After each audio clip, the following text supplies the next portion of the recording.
Hi ಎಲ್ರಿಗೂ ನಮಸ್ಕಾರ. ನಾನು ಇವತ್ತು ನಿಮಗೆ ಒಂದು ಸ್ಪೆಷಲ್ ಆದ ಸ್ಪೆಷಲ್ ಆದ ವಿಷಯನ ತಗೊಂಡು ಬಂದಿದ್ದೀನಿ.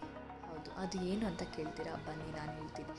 ಮದ್ದೂರು ತಾಲೂಕು ಮಂಡ್ಯ ಡಿಸ್ಟಿಕ್ಕಲ್ಲಿ ಆಬ್ಲವಾಡಿ ಅನ್ನೋ ಒಂದು ಗ್ರಾಮ ಬರುತ್ತೆ. ಅಲ್ಲಿ ನೆಲೆಸಿರುವಂಥ ತೋಪಿನ ತಿಮ್ಮಪ್ಪ ಅನ್ನೋ ಒಂದು ದೇವಸ್ಥಾನದ ಸ್ಪೆಷಲ್ ಅಂತಲೇ ಹೇಳ್ಬೋದು. ಇದು 850 ವರ್ಷದ ಇತಿಹಾಸನೇ ಈ ದೇವಸ್ಥಾನಕ್ಕೆ ಇದೆ. ಅಂದರೆ ಆ ದೇವಸ್ಥಾನದ ಸ್ಪೆಷಲ್ ಏನಂದರೆ, ತೋಪಿನ ತಿಮ್ಮಪ್ಪ ಅನ್ನೋ ದೇವಸ್ಥಾನದ ಸ್ಪೆಷಲ್ ನಮಗೆ ಆ ದೇವರ ಪ್ರಸಾದ ಸಿಗೋದು ತಾವರೆ ಎಲೆಯಲ್ಲೇ ಅಲ್ಲಿ ಊಟ ಸಿಗುತ್ತೆ. ಅದಕ್ಕೆ ಇದು ಸ್ಪೆಷಲ್ ಅಂತಲೇ ಹೇಳ್ಬೋದು.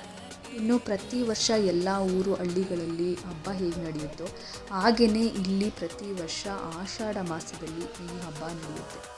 ಇಲ್ಲಿ ಅವರು ಹಬ್ಬ ಅಂತ ಕರೆಯಲ್ಲ, ಹರಿಸೇವೆ ಅಂತ ಕರೀತಾರೆ. ಇನ್ನು ಆ ದೇವಸ್ಥಾನಕ್ಕೆ ಹೋಗಿ ಯಾರಾದರೂ ಏನಾದರೂ ಅಂದ್ಕೊಂಡಿದ್ರೆ ಅದು ಎಲ್ಲವೂ ನೆರವೇರುತ್ತೆ ಅನ್ನೋ ಒಂದು ನಂಬಿಕೆ ಕೂಡ ಇದೆ. ಎಷ್ಟೋ ಜನಕ್ಕೆ ಆಗಿದೆ ಕೂಡ. ಅಲ್ಲಿ ಅಂದ್ಕೊಂಡಿರೋರು ಕೊನೆಗೆ ಏನಾದರೂ ಮಾಡಿಸ್ತೀವಿ ದೇವಸ್ಥಾನಕ್ಕೆ ಅಂತಾಗಲಿ, ಇಲ್ಲ ದುಡ್ಡು ಕೊಡ್ತೀವಿ ಅಂತಾಗಲಿ, ಇಲ್ಲ ಊಟ ಈ ಥರ ಹಬ್ಬ ನಡೆದಾಗ ಅಲ್ಲಿ ತುಪ್ಪ ಏನಾದರೂ ಬಡಿಸ್ತೀವಿ ಅಂತ ಏನಾದರೂ ಅಂದ್ಕೊಂಡೋಗಿರ್ತಾರೆ. ಜೊತೆಗೆ ಅಕ್ಕಿದಾನ ಈ ಥರ ಏನಾದರೂ ಕೊಡ್ತೀವಿ ಅಂದ್ಕೊಂಡೋಗಿದ್ರೆ ಎಲ್ಲವೂ ಅದನ್ನು ಕೊಡ್ತಾರೆ. ಇನ್ನು ಈ ಹಬ್ಬ ನಡೆಯೋ ಒಂದು ವಾರದ ಮುಂಚೆ ಊರಿನ ಜನರಿಗೆ ಅನೌನ್ಸ್ ಮಾಡಿದಾಗ ಪ್ರತಿಯೊಂದು ಮನೆಗೂ ಒಂದೊಂದು ಕಟ್ಟುವಷ್ಟು ತಾವರೆ ಎಲೆನ ತಂದು ಕೊಡಬೇಕು, ಒಂದು 5ರಿಂದ 10 kg ಅಷ್ಟು ಅಕ್ಕಿ ಕೊಡಬೇಕು, ಜೊತೆಗೆ ಸ್ವಲ್ಪ ಬೇಳೆನೂ ಕೊಡಬೇಕು ಅಂತ ಅನೌನ್ಸ್ ಮಾಡಿರ್ತಾರೆ. ಅಲ್ಲಿನ ಜನಗಳು ಯಾವುದೇ ಭೇದ ಭಾವ ಇಲ್ಲದೆ, ಯಾವುದೇ ಜಾತಿ ಮತ ಅನ್ನೋದು ನೋಡದೆ ಎಲ್ಲರೂ ಅಲ್ಲಿ ದೇವಸ್ಥಾನಕ್ಕೆ ತಂದು ಕೊಡ್ತಾರೆ. ಇನ್ನು ಈ ಹಬ್ಬದ ಅಲ್ಲದೆ ಬೇರೆ ದಿನಗಳಲ್ಲಿ ಇದು 7 ಗಂಟೆಯಿಂದ ಬೆಳಿಗ್ಗೆ 7 ಗಂಟೆಯಿಂದ ರಾತ್ರಿ 9:00ವರೆಗೂ ಓಪನ್ ಇರುತ್ತೆ. ಜೊತೆಗೆ ಇದು ಬರೋದು ಮದ್ದೂರಿಂದ 20 ಕಿಲೋಮೀಟ್ರ್ ಒಳಗಡೆ ಹೋದರೆ ಕೊಪ್ಪ ಗ್ರಾಮ ಬರುತ್ತೆ. ಕೊಪ್ಪ ಗ್ರಾಮದಿಂದ 1 ಕಿಲೋಮೀಟ್ರ್ ಒಳಗಡೆ ಹೋದರೆ ಆಬ್ಲವಾಡಿ ಗ್ರಾಮ ಸಿಗುತ್ತೆ. ಅಲ್ಲಿ ಈ ಹಬ್ಬ ನಡೆಯುತ್ತೆ. ಈ ದೇವಸ್ಥಾನ ಇರೋದು ಅಲ್ಲಿನೇ. ತೋಪಿನ ತಿಮ್ಮಪ್ಪ ಅನ್ನೋ ಹೆಸರಿಂದನೇ ಈ ತಿಮ್ಮಪ್ಪ ಸ್ವಾಮಿ ಫೇಮಸ್ ಆಗಿದ್ದಾರೆ. ದೇವಸ್ಥಾನ ಸುತ್ತಮುತ್ತ ತುಂಬ ದೊಡ್ಡದಾದ ಜಾಗ, ಜೊತೆಗೆ ಅಷ್ಟೇ ನೀಟಾಗಿ ಮೇಂಟೈನ್ ಮಾಡಿದ್ದಾರೆ. ದೇವಸ್ಥಾನದ ಒಳಗಡೆ ಪದ್ಮಾವತಿ, ಲಕ್ಷ್ಮೀ ದೇವಿ, ಆಂಜನೇಯ ಸ್ವಾಮಿ, ಗಣೇಶ ದೇವರು ಕೂಡ ಇದೆ. ಇನ್ನು ಈ ಹಬ್ಬದ ಸ್ಪೆಷಲ್ ಬಂದರೆ ರಾತ್ರಿ ಎಲ್ಲ ಮನೆಗಳಲ್ಲಿ ಹಬ್ಬದ ವಾತಾವರಣ, ಹಬ್ಬ ಪೂರ್ತಿ ಮನೆಗಳಲ್ಲಿ ಎಷ್ಟು ವಿಜೃಂಭಣೆಯಿಂದ ನಡೆಯುತ್ತೆ ಅಂದರೆ ಊರಿಗೂ ಕೂಡ ಅಷ್ಟೇ ವಿಜೃಂಭಣೆಯಿಂದ ನಡೆಯುತ್ತೆ. ರಾತ್ರಿ ಎಲ್ಲ ದೇವರ ಮೆರವಣಿಗೆ ಎತ್ತಿನ ಗಾಡಿಯಲ್ಲಿ ಊರು ತುಂಬ ಮಾಡ್ತಾರೆ, ಅಂದರೆ ಬಂಡಿ ಹೋಗೋದು ಅಂತ ಹೇಳ್ತಾರೆ. ಇನ್ನು ಮನೆಗಳಲ್ಲಿ ಒಬ್ಬಟ್ಟು ಊಟ ಮಾಡಿ ಎಲ್ಲ ಸಂಬಂಧಿಕರು ರಿಲೇಷನ್ಸ್ಗೆ ಹೇಳಿ ಹಬ್ಬನ ಸ್ಪೆಷಲ್ ಅಂತಲೇ ಮಾಡ್ಕೋತಾರೆ. ಇನ್ನು ದೇವಸ್ಥಾನಕ್ಕೆ ಬಂದು ದೇವ್ರ ದರ್ಶನ ಮಾಡಿ ಅಲ್ಲಿ ಲಾಡು ಪ್ರಸಾದನ ದಿನ ರಾತ್ರಿ ಕೊಡ್ತಾರೆ. ಅದು ಮುಗಿಸ್ಕೊಂಡು ಜಾತ್ರೆ ಹಬ್ಬ ಅಂತ ಅಂದಮೇಲೆ ಚಿಕ್ಕ ಅಂಗಡಿಗಳು, ಮಕ್ಳುಗಳ್ನ ಆಟಾಡಿಸೋದು ಇವೆಲ್ಲ ಮಾಡದೇ ಇರೋಕ್ಕಾಗುತ್ತಾ? ಅದನ್ನು ಮುಗಿಸ್ಕೊಂಡು ಆರಾಮಾಗಿ ಮನೆಗೆ ಹೋಗಿ ರೆಸ್ಟ್ ಮಾಡ್ಬೋದು. ಇನ್ನು ಬೆಳಿಗ್ಗೆನೇ ಮತ್ತೆ ದೇವಸ್ಥಾನಕ್ಕೆ ಹೋಗಬೇಕು ಅಂದರೆ ತುಂಬ ಕ್ಯೂ ಇರ್ತಾರೆ. ಹೇಗೆ ತಿಮ್ಮಪ್ಪನ ನೋಡೋದಕ್ಕೆ ಕ್ಯೂ ಇರುತ್ತೋ ಹಾಗೆಯೇ ಇಲ್ಲೂ ಕೂಡ ತಿಮ್ಮಪ್ಪನ ನೋಡೋದಕ್ಕೆ ಕ್ಯೂ ಇರ್ತಾರೆ. ಅದನ್ನು ನೋಡಿಕೊಂಡು ಆ ಕ್ಯೂವಲ್ಲೇ ದೇವಸ್ಥಾನ ಹೋಗಿ ದೇವಸ್ಥಾನ ನೋಡಿಕೊಂಡು ಆರಾಮಾಗಿ ಆ ತಿಮ್ಮಪ್ಪನ ದರ್ಶನ ಮಾಡಿ, ಎಲ್ಲ ದೇವರ ದರ್ಶನ ಮಾಡಿ ನೀವು ಹೋಗೋದು ತಾವರೆ ಎಲೆ ಊಟ ಮಾಡೋದಕ್ಕೆ. ಹೌದು, ಆ ಸ್ಪೆಷಲ್ಲೇ ಒಂಥರ. ಬನ್ನಿ ಅದನ್ನು ಹೇಳ್ತೀನಿ. ಈ ಸಲ 2024 ನಿಮಗೆ ಮಳೆ ಕಮ್ಮಿ ಇದ್ದಿದ್ದರಿಂದ, ಕೆರೆ ಕಟ್ಟೆಗಳಲ್ಲಿ ನೀರು ಇಲ್ಲದೆ ಇದ್ದಿದ್ದರಿಂದ ನಮಗೆ ಸ್ವಲ್ಪ ತಾವರೆ ಎಲೆ ಸಿಗೋದು ಕಷ್ಟ ಆಗಿತ್ತು. ಅದಕ್ಕೋಸ್ಕರ ಎಲೆನ ಸ್ವಲ್ಪ ಜನಕ್ಕೆ ಬಡಿಸಿ ಬೇರೆ ಎಲೆನ ಯೂಸ್ ಮಾಡಿ ಬಡಿಸಿದ್ರು ಊಟನ.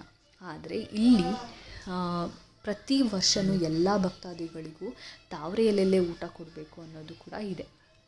60ರಿಂದ 70 ಸಾವಿರ, 1 ಲಕ್ಷದಷ್ಟು ಜನಗಳಿಗೆ ಬೆಳಿಗ್ಗೆ 6 ಗಂಟೆಯಿಂದ ಶುರು ಮಾಡಿ ಜನಗಳು ಬರ್ತಿದ್ರೂ ಅವರು ಬಂದು ಊಟ ಮುಗಿಸಿ ಹೋಗೋವರೆಗೂ ಆಲ್ಮೋಸ್ಟ್ ಮಧ್ಯಾಹ್ನ 1 ಗಂಟೆ ಆದರೂ ಈ ಊಟನ ಅಲ್ಲಿ ಬಡಿಸ್ತಿರ್ತಾರೆ.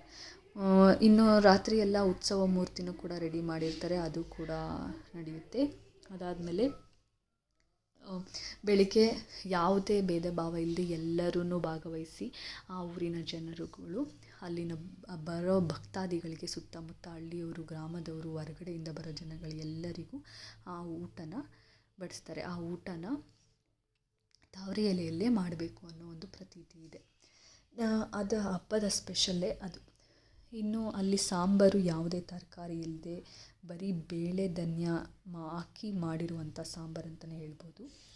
ಅಷ್ಟು ಚೆನ್ನಾಗಿರುತ್ತೆ ಅದು ಸಾಂಬಾರು. ಎಷ್ಟೋ ಜನ ತಾವರೆ ಎಲೆಯಿಂದನೇ ಅಂದರೆ ಅವ್ರಿಗೆ ಆಗ್ತಿರೋದ್ರಿಂದನೇ ಸಾಂಬಾರನ್ನ ತೊಗೊಂಡೋಗ್ತಾರೆ ದೇವರ ಪ್ರಸಾದ ಅಂತ, ಜೊತೆಗೆ ಟೇಸ್ಟ್ ಕೂಡ ಚೆನ್ನಾಗಿರುತ್ತೆ ಅಂತ ಹೇಳಿ ಮನೆಗೆ ಅದನ್ನು ತೊಗೊಂಡೋಗಿ ತಿಂತಾರೆ. ಇನ್ನು ಅದು ಏನಾದರೂ ಉಳಿದ್ರೂ ಎಲ್ಲರ ಜನಗಳಿಗೂ ಬಡಿಸಿ ಭಕ್ತಾದಿಗಳಿಗೆಲ್ಲ ಬಡಿಸಾದ್ಮೇಲೆ ಅಲ್ಲಿ ಉಳಿದ್ರೂ ವೇಸ್ಟ್ ಅಂತೂ ಮಾಡಲ್ಲ, ಅಲ್ಲಿನ ಮನೆಗಳಿಗೆ ಎಲ್ಲರಿಗೂ ಕರೆದು ಅದನ್ನು ಕೊಟ್ಬಿಡ್ತಾರೆ.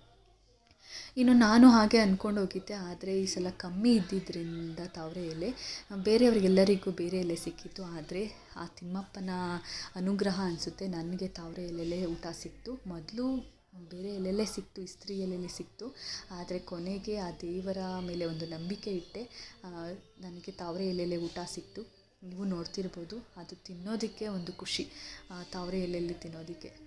ತಾವರೆ ಎಲೆಯಲ್ಲಿ ಊಟ ಮಾಡಿ, ಜೊತೆಗೆ ಇಲ್ಲಿ ಊಟನೂ ಕೂಡ ಲಿಮಿಟಲ್ಲಿ ಬಡಿಸಲ್ಲ, ತುಂಬ ಜಾಸ್ತಿ ಬಡಿಸ್ತಾರೆ. ಯಾಕಂದರೆ ಆ ದೇವರಿಗೆ ಅದೇ ಥರನೇ ಯಾವಾಗಲೂ ಉಕ್ಕುತ್ತಿರಬೇಕು ಅನ್ನೋದು ಅನಿಸುತ್ತೆ. ಅಲ್ಲಿನ ಪ್ರತೀತಿ ಅಂತೆ ಅದು, ಆಗಿನಿಂದ ಹಾಗೇ ಬಂದಿರೋದಂತೆ. ಅದಕ್ಕೋಸ್ಕರ ನೋಡಿ ಎಷ್ಟೋ ಜನ ಅನ್ನನ ಅಲ್ಲಿ ವೇಸ್ಟ್ ಮಾಡಿದ್ದಾರೆ. ಆದರೆ ನಾವೆಲ್ಲ ವೇಸ್ಟ್ ಮಾಡಿದ್ದಾರೆ ಅನ್ಕೋತೀವಿ, ಆದರೆ ಆ ಥರನೇ ಬಿಟ್ಟರೆ ಊಟ ಮಾಡಿ ಅದನ್ನು ಕೊನೆಯಲ್ಲಿ ಸಾಕಾದರೆ ಅಲ್ಲೇ ಎಲೆ ಮೇಲೆ ಬಿಟ್ಟು ಹೋಗಬೇಕು ಅನ್ನೋದು ಆ ಊರಿನವರ ನಂಬಿಕೆ, ಜೊತೆಗೆ ಆ ದೇವಸ್ಥಾನದ ಒಂದು ನಂಬಿಕೆ ಅಂತಲೇ ಹೇಳ್ತಾರೆ. ಅದಕ್ಕೆ ಎಷ್ಟೋ ಜನ ಹಾಗೆಯೇ ಊಟನ ಬಿಟ್ಟಿದ್ದಾರೆ ನೋಡಿ. ಹಾಗೆ ಅಲ್ಲಿ ಕೂಡ ಹಾಗೆಯೇ ಬಡಿಸ್ತಾರೆ ಕೂಡ ಊಟನ, ಅಂದರೆ ಇನ್ನೂ ಉಕ್ತಿರಲಿ ಅಂತ ಹೇಳಿ. ಸುಮಾರು 1,00,000 ಜನದಷ್ಟು ಈ ಸಲ ಊಟ ಮಾಡಿದ್ದಾರೆ ಅಂತಲೇ ಹೇಳ್ಬೋದು. ನಾನು ಕೂಡ ತಾವರೆ ಎಲೆಯಲ್ಲಿ ಊಟ ಮಾಡಿದೆ, ತುಂಬ ಖುಷಿಯಾಯಿತು. ಅದು ಒಂಥರ ಏನೋ ಹೇಳೋಕ್ಕೆ ಆಗಲ್ಲ, ಅಷ್ಟು ಖುಷಿ ಆಯಿತು.